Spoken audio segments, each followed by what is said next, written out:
Got some cracks in your boat right above here. You could just barely see them through the rub rail. Well, the first thing you're going to do is you're going to drop some of this rub rail. You don't have to drop it all. As you can see, it's still screwed up there. But once you take the screws out, gravity will do its thing. And then I just left them in here. So no need to remove the whole thing. We're going to get into this in just a second. But first, we got to do something with this. Because if you don't put that out of the way, somebody's going to walk right into it. That would be bad. So we're going to get it taped up. Got it all taped up. Nobody's going to walk into it. Little tape on the end to keep from scratching the boat. Tape this down to the rub rail that's taped. Holds it out of the way. And we're going to work on this crack right here. Now there is some more cracks down further and everything, but they're all below the rub rail. We're not going to worry too much about that because if you were to look all the way around this rub rail on this boat, we'll have cracks all the way around it. So we're just mainly focused on the ones that show above the rub rail. This particular boat, the customer just wants to fix that one spot. I don't blame him. It's the only thing you can see. If you start going over a boat with a fine-tooth comb, looking under all the trim and stuff, you'll never finish all the cracks. They all have cracks pretty much everywhere. So we're going to get this thing fixed up. I do like to trace them with a Sharpie. That way when I'm grinding them, I can see them because the grinder's going to flick a bunch of dust everywhere. Going to make it hard to see. I'm going to use the ball grinder.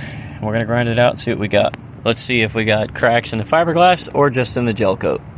So we do have a little bit of an issue. It was cracked a little bit in the glass, but not too far. I've got all the crack out, but it does have some kind of spray core or something in there, which that's common with these boats. It always cracks. So you can see some air voids up in there. That's what that is, where it's kind of dark, shiny. That's an air void. So we're gonna fix it up. We'll mix up some glass. We'll get her done. I got it taped up. Let's go.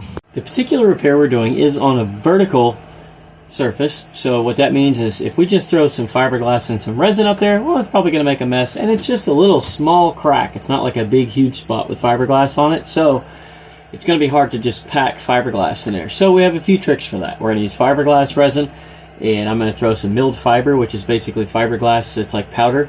And then we've got some like 1/4 inch strand. We'll throw some of that in there. And if we need to, we can thicken it with some Cavasil, mix it all together. Smear it in there like a putty, but it basically just makes almost like a liquid fiberglass because of where we're working. It'll make it easy and it'll keep it kind of clean.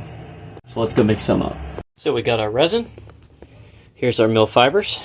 It's just fiberglass that's mixed up in a very fine powder. It's just in these little balls because that's just the way they stick together. When you put it in the resin and stir it, it'll all mix up.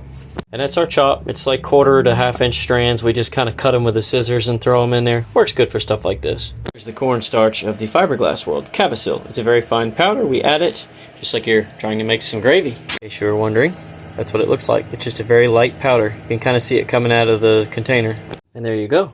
We've literally made a fiberglass putty, a structural putty. And it's literally just fiberglass, resin, and a little bit of Cavasil to thicken it up. And yes, don't forget your MEK. You're going to need about that much. Alright, so we've got everything taped off. And oh, wait, that's the wrong boat. Don't do that if you're at a dealer. It's easy to do. Here we go. Looks just like this one. Okay. Now we're going to wipe this off. We're going to get after it. I'm going to record just a little bit of it because I don't have my cameraman today, so I'm kind of stuck with what I'm doing. But basically, I'm just going to push it in there. See, it's kind of like a putty, even though it has fiberglass in it. You just want to kind of fill this area. You're still going to come back in later with fairing compound and fair it in, but this is going to add structure back to the repair, so it's strong. We're just going to kind of get it in there close. I'll do the rest of this and we'll come back to it. Alright, so we got it all filled in. You can see there, it's just pretty much fiberglass, just a little thicker, but notice how nothing drips. It kept the mess. We didn't have to cover all this stuff up. Saves a ton of time. I'm going to put some tape over top of this though, because I don't know if you can tell, looks like we might get some rain and it is starting to sprinkle. You can tape it up very carefully. It'll actually help it dry. It'll keep it kind of hot in there. Ran all the way back to the trailer for some wide tape when there's literally tape sitting there. I sat there. I knew I left tape out here somewhere. And notice I taped it like you would tape shingles. I started from the bottom and went up. That way all the seams go down instead of having it where water can get in the back of them. Because, well, the sky's getting dark. Here in Florida, that's just something we have to deal with. If we ran from the rain every time, then we'd never get anything done in this state because it rains pretty much every afternoon in the summertime. So, you know what, we need it anyway, so we'll just protect the repair. It'll be fine.